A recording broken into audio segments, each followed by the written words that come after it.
అధికార దాహంతోనే BJP, TDP, Janasena కూటమి ఏర్పడిందని, కూటమి కోసం పవన్ కళ్యాణ్ బ్రోకరిజం చేస్తారని APCC working president Sunkara Padmasri సంచలన కామెంట్స్ చేశారు.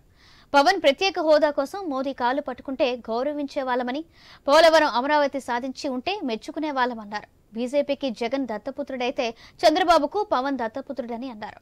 ఈ మూడు పార్టీల్లో దేనికి ఓటేసి ఏపీకి అన్యాయం చేసినట్టేనని, కాంగ్రెస్ కు ఓటేస్తేనే ఏపీకి ప్రత్యేక హోదా వస్తుందన్నారు.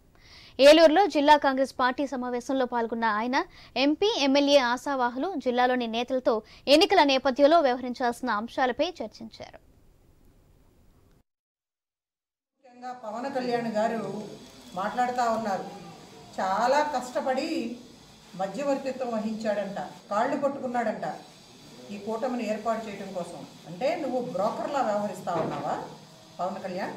ఆంధ్ర రాష్ట్రానికి ప్రత్యేక హోదా, విభజన హామీలు అమలు చేయడానికి నువ్వు మోడీ కాళ్ళు పట్టుకుని ఉంటే, పోలవరాన్ని పూర్తి చేయించడానికి నువ్వు మోడీని బ్రతిమాలి ఉంటే, వైజాగ్ స్టీల్ ప్లాంట్ని అమ్మకుండా ప్రాధేయపడి ఉంటే, అమరావతి రాజధాని నిర్మాణం చేయటానికి నువ్వు చేతులు జోడించి అతన్ని నిర్మాణం చేసే విధంగా చర్యలు చేపట్టి ఉంటే, కొత్తగా పరిశ్రమలు ఆంధ్రప్రదేశ్కు తీసుకొచ్చి మరి మన యువతకు ఉద్యోగ అవకాశాలు కల్పించే విధంగా నువ్వు గనక మోడీతో మరి మధ్యవర్తిత్వం వహించుంటే నిన్ను నెత్తిన పెట్టుకునేవాళ్ళం.